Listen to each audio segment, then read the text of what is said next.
칼빈이 개신교 역사에서 얼마나 중요한 사람인지 아무리 강조해도 지나치지 않을 겁니다. 칼빈은 루터와 츠빙글리 그렇게 섞이지 않았던 양극단을 통합해서 개신교의 신학을 집대성했다는 게 가장 중요한 업적입니다. 또 교회 정치 체제를 확립하여서 오늘날 장로교회의 토대를 세웠죠. 목사, 교사, 장로, 집사를 중심으로 한 가장 성경적인 직분 제도입니다. 그 이외에도 이후 강의에서 다루게 될 수많은 업적들을 이루었습니다. 칼빈은 1509년 7월 10일 프랑스 파리 인근의 노용에서 태어났습니다. 그가 태어나 자란 집은 성당과 아주 가까이에 있었고 그 가족들은 교회와 밀접한 관계를 맺었습니다. 이 아버지 제럴드 칼빈은 노틀담 성당의 참사회 공증인이자 교구의 재무관이었습니다. 이런 직업으로 인해서 칼빈의 가정은 부유한 삶을 살았습니다. 교회와 가까워질수록 부를 축적하는 데 유리했다는 거죠. 그래서 이 아버지는 자녀들이 사제 같은 교회의 고위 직원이 되기를 바랬습니다. 그 바람을 따라 칼빈은 어릴 때부터 사제가 되기 위한 교육을 받았습니다. 15세에는 몽테규 대학에서 후기 스콜라주의 신학과 철학을 배웠습니다. 이 대학은 금욕주의적인 성향이 강해서 학문뿐만 아니라 영성훈련도 열심히 시켰습니다. 이런 배경 때문인지 칼빈은 가톨릭 교황제를 추호도 의심하지 않았습니다. 1557년에 출간한 시편 주석의 서문에 칼빈은 이렇게 얘기했습니다. 나는 교황주의의 미신에 너무 중독돼 있었기 때문에 이 깊은 늪에서 헤어나기 힘들었다. 그랬던 칼빈인데 4년 후에 석사 과정을 마치고 돌연 엉뚱한 전공을 선택합니다. 19세에 법률을 공부하기 위해서 오를레앙 대학으로 옮겨가게 된 겁니다.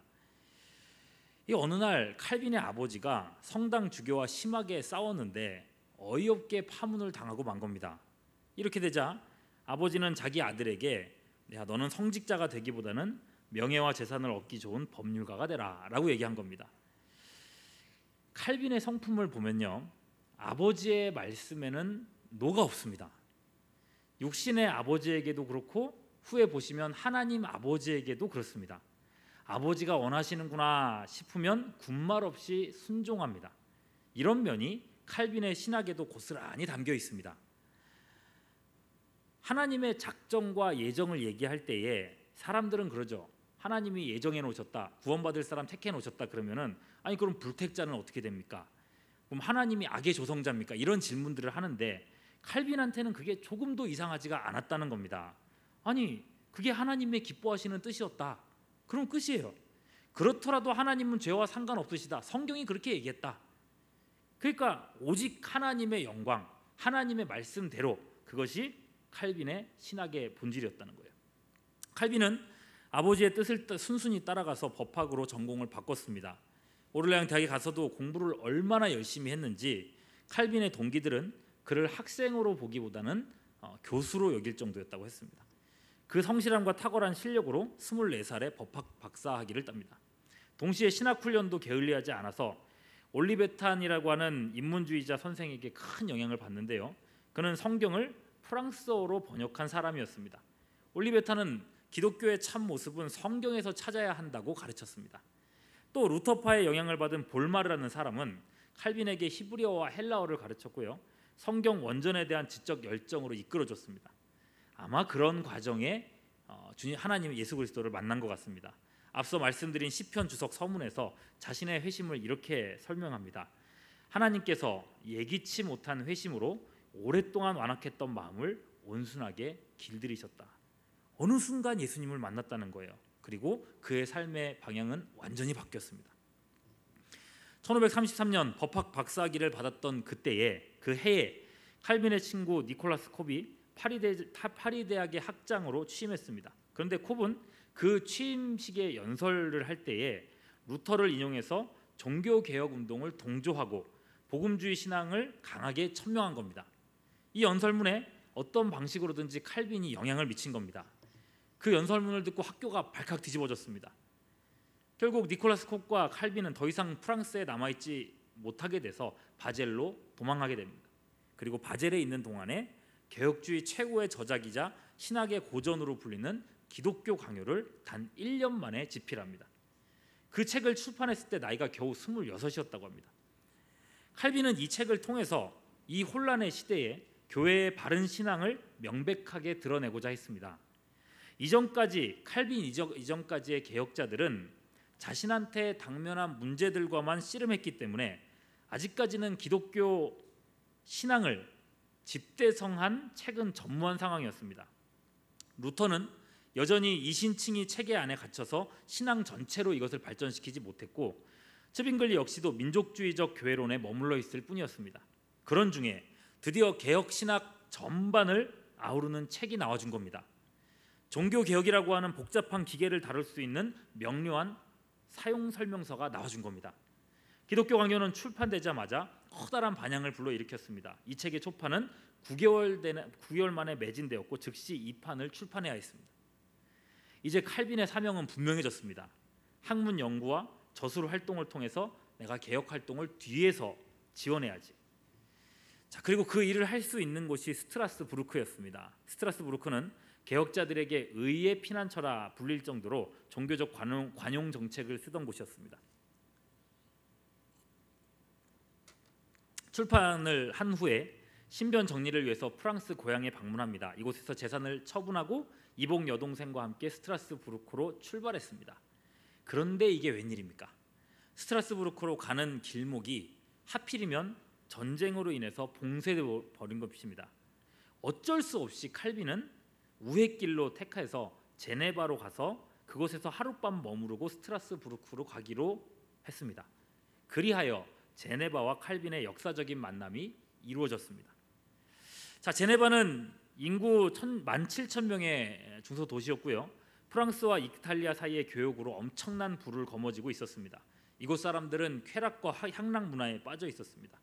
제네바에는 수년 전부터 개혁자들이 활동해 오고 있었습니다. 1531년 10월 1일에는 이 개혁자 파렐이 츠빙글리에게 편지를 이렇게 썼어요. 제네바 시민들에게 그리스도가 전파되고 있습니다. 제네바도 역시나 츠빙글리의 영향 속에 있었던 겁니다.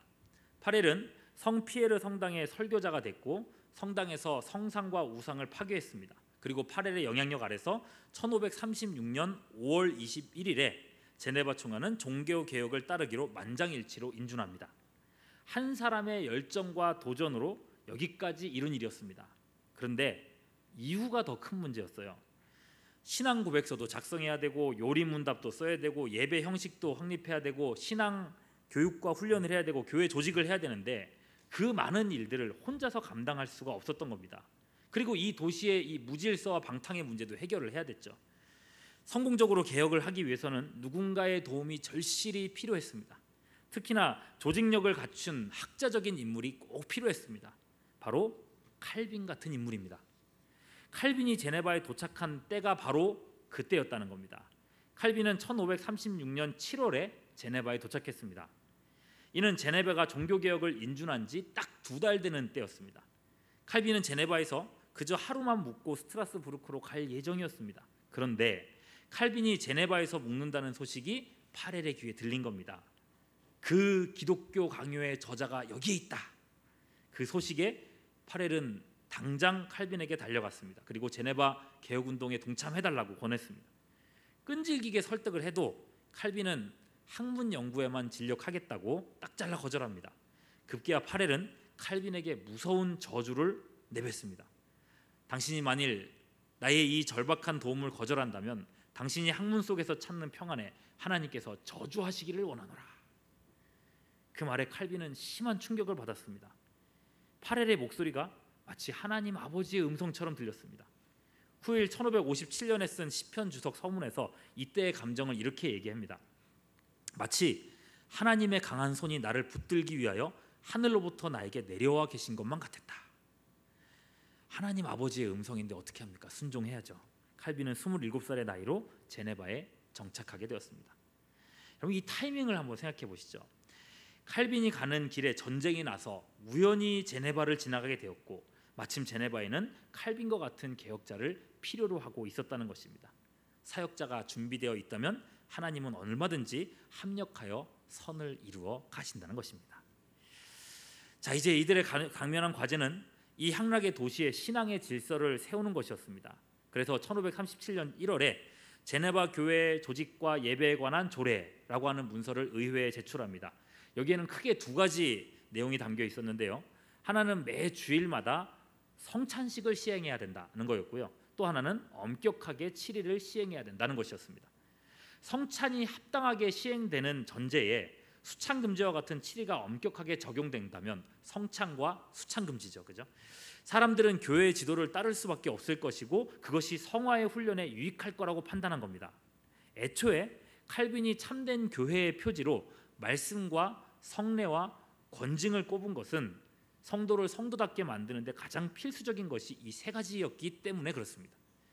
참고로 제가 어떤 교회에서 장로님들 훈련이라고 할까, 교육을 하고 이제 시험을 보는데요. 교회의 참된 표지 세 가지를 고르세요 해가지고 말씀과 성례와 권징과 봉사를 했거든요. 근데 여러 장로님 후보님들께서 말씀과 성례와 봉사를 꼽으시더라고요. 틀림없이 제가 권징이라고 교육을 했는데도 그래도 봉사라고 하시는 걸 봐서 이런 모습들이 있구나라는 생각을 했었습니다. 자, 이외에도 신앙 고백서와 신앙 문답서 등을 작성해서 제네바 온 시민들에게 이 고백서를 따르고 그렇지 않을 시에는 제네바를 떠나라고 서명을 요구했습니다. 시민들은 이 요구를 거부했습니다. 제네바 시에는 가톨릭 신앙을 고수하는 시민들이 여전히 존재하고 있었습니다. 그리고 또 많은 시민들은 우리는 복음 안에서 자유가 있다, 우리 마음대로 살 수 있다고 외치면서 교회 7일을 반대했습니다. 그들을 반대하는 건 시의회도 마찬가지였습니다. 의회는 7위처럼 권징권은 시의회가 행사해야 된다고 주장했습니다. 이로써 개혁자들과 시의회 사회 사이의 갈등이 폭발했습니다. 급기야 1538년 2월 선거에서 칼빈을 반대하는 이들이 시의원에 선출되어서요, 칼빈과 파레를 제네바에서 추방하기로 결의합니다. 칼빈이 제네바에 온 지 딱 22개월이 되는 때였습니다. 22개월 사역했다 하면 세상 말로 간만 보고 나온 겁니다. 우리라면 아마 이런 일을 당하면 크게 시험에 들었을 겁니다. 아니, 나는 틀림없이 하나님의 뜻이라고 순종해서 여기 왔는데 어떻게 이렇게 허무하게 쫓겨날 수 있나. 그러나 자신들의 앞날이 어찌 될지 알 수 없었지만 이것조차도 하나님의 뜻으로 여기고 기쁜 마음으로 그들은 그곳을 나왔다고 합니다. 그리고 하나님의 뜻이 분명히 있었죠. 이후 파렐은 뇌사텔 교회의 초청을 받고 그리고 칼빈은 스트라스부르크 부처로부터 초청을 받아 각자의 길로 가게 되었습니다. 칼빈이 스트라스부르크에 도착했을 때는 1538년 9월이었습니다. 이곳에 있는 성 니콜라스 교회에서 1548년 8월까지 만 3년 동안 사역을 하는데 이때가 아마 칼빈한테는 가장 행복한 시간이었을 것 같습니다. 성 니콜라스 교회는 500명 정도 되는 프랑스 난민의 교회였습니다. 이들은 칼빈이 뭘 하든지 다 전폭적으로 지원해주는 교인들이었습니다. 그야말로 제네바에 있을 때 해보고 싶은 것을 여기서 마음껏 시도를 했다고 합니다.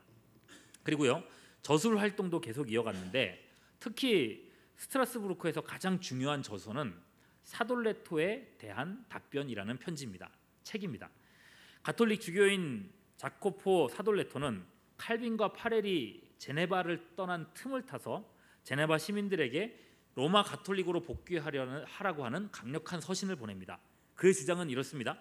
가톨릭 교회가 1500년 동안 넘게 전체적인 동의하에 인정해온 것들을 믿고 따르는 것이 구원을 위해 더 유리합니까? 아니면 최근 25년 동안에 교활한 사람들에 의해 새롭게 도입된 것들을 믿고 따르는 것이 구원에 더 유리합니까? 이 질문을 한 거예요. 이런 도전이 있었지만 제네바 시민 중에는 그 말에 효과적으로 반박할 사람이 아무도 없었습니다. 제네바에 사는 가톨릭 신자들은 기세가 등등해져서 가톨릭의 복귀로 막 소리를 질렀습니다. 이 편지가 칼빈한테까지 전달됐고 격분한 칼빈은 사돌레토의 편지에 답변하는 형식으로 글을 썼는데 이것이 사돌레토에 대한 답변입니다. 단 6일 만에 쓴 이 글은 사돌레토의 주장과 요구를 명쾌하게 반박하고 있습니다. 칼빈은 종교개혁이 원인이 되었던 교황제도의 부정과 부패의 현실을 묘사하고 누구도 부정할 수 없는 역사 속의 증거들을 조목조목 제시해서 사돌레토가 묘사했던 가톨릭 교회의 아름다운 그 그림을 완전히 무너뜨립니다. 그리고 개혁자들이 지불했던 엄청난 그 생명의 대가를 대며 결정타를 날립니다. 당신들의 교황은 많은 사람들에게 침묵의 대가로 과연 얼마나 많이 지불했습니까? 개혁자들이 탐욕을 따라 움직이는 것이라고 한다면 왜 그들은 자신의 모든 기대를 끊어버리고 평생 초라해지는 길을 선택했겠습니까? 이것을 사돌레토의 편지와 함께 엮어서 출판했는데요. 이로 인해서 가톨릭 측의 고위 성직자들은 용기를 잃어버렸고 제네바에 있던 가톨릭 신자들은 미사를 회복하려는 모든 희망을 버렸다고 합니다. 자, 이런 책들 외에도 우리 주님의 성만찬에 관한 소논문 같은 책들을 왕성하게 썼습니다. 이 성만찬에 대한 글은 로마 가톨릭의 성찬관을 비판하고 루터와 츠빙글리 간의 견해차에 대해서 상호 이해와 동의를 모색하는 그런 글이었습니다. 이 책이 우리 마틴 루터에게 전달되었는데 루터가 이 책을 읽고 나서 그를 크게 칭찬하면서 이렇게 얘기했답니다. 나의 논적, 이미 죽어있는 츠빙글리죠. 츠빙글리가 이전에 이와 같은 훌륭한 저서를 발간했다면 우리는 그들과 일찍부터 화해했을 것이다. 이렇게요. 그러니 칼빈은 통합의 신학자로서의 면모를 잘 보여준 겁니다. 루터와 칼빈은 대면에서 만나지는 못했지만 서로에 대한 존경과 관심은 대단했다고 합니다. 칼빈의 책이 나올 때마다 루터는 항상 칭찬을 아끼지 않았고 이에 칼빈도 루터에게 보내는 편지에 이런 표현을 썼답니다. 그리스도 교회의 위대한 목사 마르틴 루터 박사에게 나의 가장 존경하는 아버지에게 이렇게 보냈다고 해요. 무엇보다 이곳 스트라스부르크에서 그의 나이 31살인 1540년 8월에 파렐의 주례로 결혼을 했습니다. 아내는 흑사병으로 남편을 잃은 홀로 두 남매를 키우는 이들레트 드 비레라는 사람이었습니다. 칼빈의 결혼 생활은 일반적으로 행복했다고 합니다. 그러나 1542년에 태어난 아들이 세상을 떠났고 부인의 건강도 좋지 못해서 9년 뒤인 1549년에 세상을 떠나고 맙니다. 그리고 칼빈은 평생 독신으로 지냅니다. 자, 이렇게 칼빈이 스트라스부르크에서 유익한 시간을 보내는 동안 제네바에는 새로운 바람이 불고 있었습니다. 신은 감당할 수 없는 혼란과 무질서에 빠져 있었습니다. 칼빈과 파렐을 추방했던 사람들은 무능함으로 실권했습니다. 이럴 때에 사돌레트 같은 사람들은 종교적으로 위협하고 프랑스와 베른이 제네바의 정치적 독립을 위협하고 있었습니다. 제네바에는 유능한 지도자가 필요했고 사람들은 한 목소리로 칼빈의 복귀를 외쳤습니다. 이렇게 된 데는 칼빈이 쓴 사돌레토에 대한 명쾌한 답변이 그 역할을 했습니다. 사람들은 칼빈과 같은 유능한 지도자를 추방한 것은 잘못이라고 말했습니다. 그래서 시의회는 1540년 9월 21일에 대표단을 파견하여 칼빈의 귀환을 요청합니다. 칼빈은요, 이 사지에 다시는 가고 싶지 않았습니다. 그래서 몇 번이나 완고하게 요청을 거절했습니다. 그렇게 5개월이 흘렀습니다. 1541년 2월 말에 파렐에게 한 통의 편지가 옵니다. 이번에도 파렐은 강력한 어조로 칼빈의 제네바 귀환을 권고합니다. 이렇게 얘기했어요. 제네바의 돌들이 오라고 부르짖을 때까지 기다리겠느냐? 라고 얘기를 하는데 역시나 하나님의 뜻, 아버지의 뜻이라고 하니 어떻게 하겠습니까? 그냥 순종해서 스트라스부르크의 쉼을 뒤로하고 23년 동안 전생애를 바쳐 일할 그 땅으로 발걸음을 옮기게 됩니다. 두 번째 제네바로 갈 때 칼빈은 마음에 큰 결심을 하고 이렇게 고백했습니다. 나의 심장을 주님께 드립니다. 즉시 그리고 신실하게. 제네바로 돌아온 그에게 가장 시급한 과제는 제네바 시를 영적 도덕적으로 개혁하는 일이었습니다. 칼빈은 앞으로의 10년을 교회의 개혁을 위한 투쟁의 기간이라고 명명했습니다. 그야말로 싸움할 태세로 그곳에 들어간 겁니다. 이를 위해 교회 헌법이라고 할 수 있는 교회 규정을 시의회에 제출합니다. 이 규정집에는 신약성경 원리에 따라서 4 종류의 직분이 나옵니다. 그것이 목사, 교사, 장로, 집사의 직분입니다. 목사는 하나님의 말씀을 선포하고 성례를 집행하는 책임을 집니다. 교사는 주일학교 교사가 아니고 목사를 양성하는 신학 교수를 가리킵니다. 장로는 시민의 생활을 감독하며 그릇된 행동을 사랑으로 징계하며 교화시킵니다. 집사는 가난한 사람들을 돌보고 병원을 운영했습니다. 자, 이 초대교회적 직분 체제는 당시로서는 대단한 개혁이었습니다. 왜냐하면 중세 교회의 교권 체제 하에 장로와 집사직은 사실상 사라졌었기 때문에 그렇습니다. 교회 직제 회복은 성경적 교회 회복 운동의 상징과도 같았습니다. 또 건징을 위해서 목사와 장로들로 구성되는 컨시스토리를 세웁니다. 지역의 12명의 목사와 의회에서 뽑힌 장로 12명으로 구성된 이 기구는 지역의 질서 위반, 위법, 탈법자에 대한 심사와 치리를 담당했습니다. 어디까지나 교회의 치리 기관이었기 때문에 이곳에서의 치리는 수찬 정지와 파문까지였습니다. 그 이상의 것은 제네바시의 법에 따라 다스렸습니다. 물론 제네바시의 법정 집행도 매우 엄중해졌습니다. 첫 5년 동안 56건의 사형 선고가 있었고 78건의 추방이 있었습니다. 이에 따라서 제네바시의 도덕성은 크게 변화됐습니다. 도박이 사라지고 무도회와 음행은 현저하게 줄어들었습니다. 칼빈이 예상했던 바 대단한 반발도 있었습니다. 이 대립은 칼빈의 예상대로 10년 동안 계속되었습니다. 시 당국의 반발이 가장 컸습니다. 그 대표적인 인물이 아미 페랭이라고 하는 정치 인사였습니다. 그는 칼빈의 제네바 복귀를 앞장서서 추진한 사람이지만 자신과 가족이 도덕성 문제로 치리를 받게 되자 칼빈의 가장 강력한 적으로 돌변해 버립니다. 심지어 칼빈을 암살할 음모까지 세워서 괴롭혔던 사람입니다. 또 리베르틴파, 즉 자유파라고 하죠. 이 사람들도 칼빈을 많이 괴롭혔습니다. 제롬 볼색, 카스텔리오, 세르베투스 같은 이 율법 폐기론 성격의 자유 편향주의자들입니다. 하나님이 자유를 주셨는데 왜 우리의 자유를 당신이 뺐습니까? 라고 하는 논리를 갖고 가는 사람들입니다. 오늘날 동성애를 지지하는 인문주의자들이 그런 얘기들을 많이 합니다. 그중 세르베투스는 삼위일체 교리를 반대해서 가톨릭에서도 이단으로 단죄받고 이미 1532년부터 사형 대상이었던 인물입니다.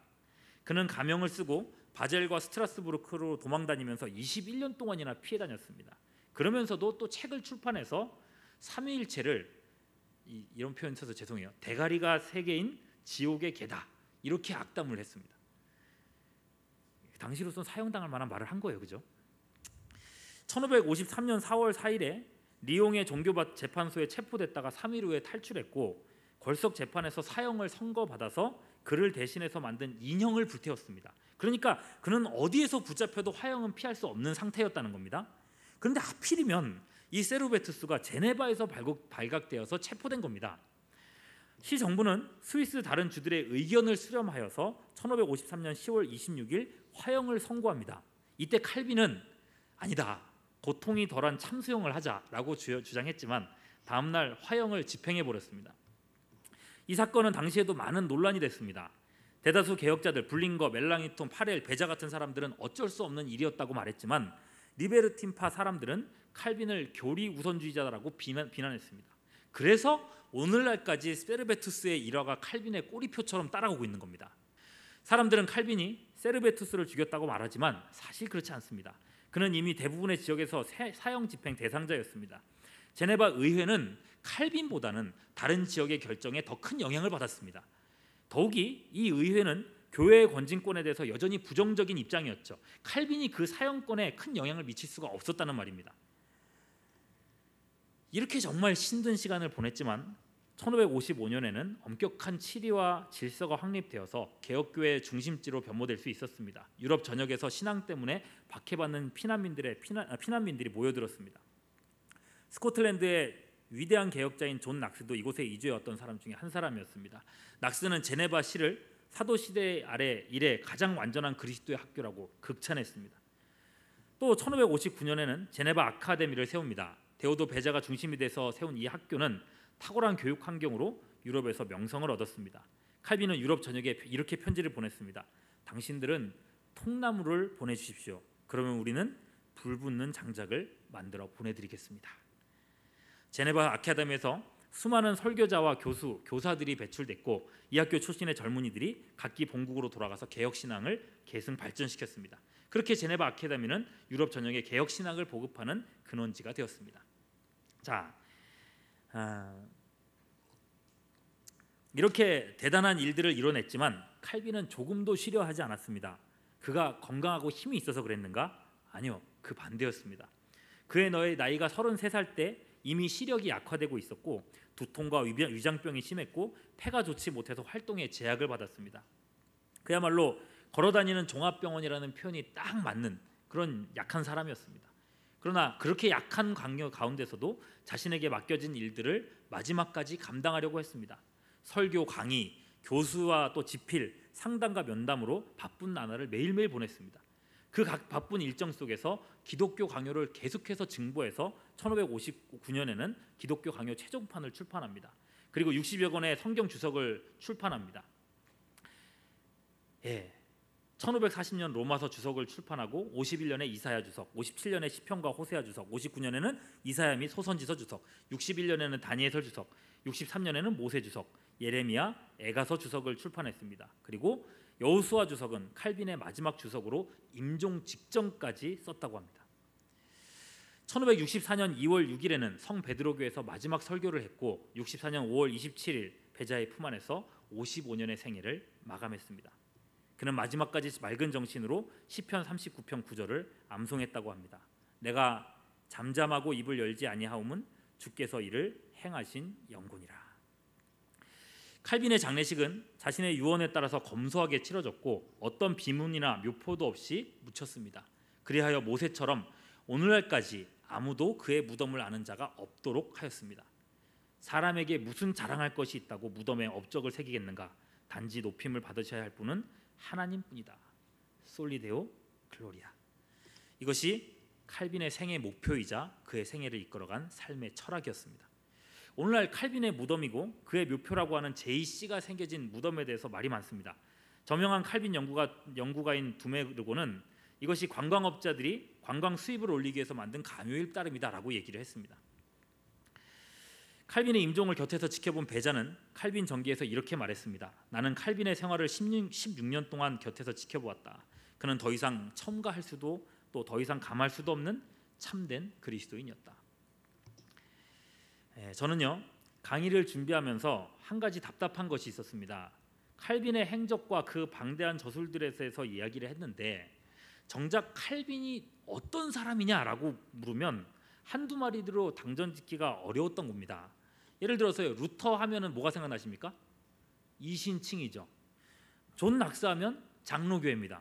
그만큼 특정 주제가 그 사람들의 신학 체계를 지배하고 있습니다. 그런데 칼빈 하면은 툭 하고 튀어나오는 무언가가 잘 없습니다. 물론 예정론이라든지 은총론이라든지 5대 교리를 말씀하십니다만 그것은 후대 사람들이 칼빈의 저술들 속에서 특정한 교리를 구체화시킨 거지 칼빈 자신이 그 교리들로 자신의 신학 체계를 세우지는 않았다는 겁니다. 왜 그럴까요? 강의 준비를 끝내면서 깨달았습니다. 칼빈의 신학은 통합의 신학이었던 겁니다. 초대 교부들의 신학과 루터와 쯔빙글리 같은 1세대 개혁자들이 씨름했던 다양한 주제들을 온전히 그 안에 녹여서 자신의 그 수많은 저술들에 풀어냈던 겁니다. 칼빈의 후예를 자처하는 사람들을 칼빈주의자라고 하지 않습니까? 칼빈주의자는 어떤 사람입니까? 5대 교리 같은 특정 신학 주제를 신봉하는 사람입니까? 그렇지 않습니다. 칼빈의 신학은 하나님 말씀의 신학이었습니다. 오직 그의 최고 목표는 성경에서 발견한 것을 충실하게 표현하고 가르치는 것뿐이었습니다. 말씀이 가는 데까지 가고 말씀이 멈추는 데서 멈추는 것이었습니다. 오직 그것만을 바라보며 다름질하다 보니 엄청난 일들을 이루었다는 것입니다. 그래서 칼빈이야말로 최고의 칼빈주의자 이런 말이 나오는 겁니다. 칼빈이 어떤 주장을 했을지 모를지라도 성경 중심으로 설교하고 성경 중심으로 살아가려고 한다면 그 사람은 칼빈주의자라고 할 수 있다는 것입니다. 칼빈은 오고 오는 개혁교회를 위해서 하나님께서 주신 선물이었습니다. 깊은 샘물과 같은 그의 신학과 주석을 열심히 퍼내어서 우리 시대의 개혁을 위해서 마중물로 사용할 수 있는 우리 모두가 될 수 있기를 바랍니다.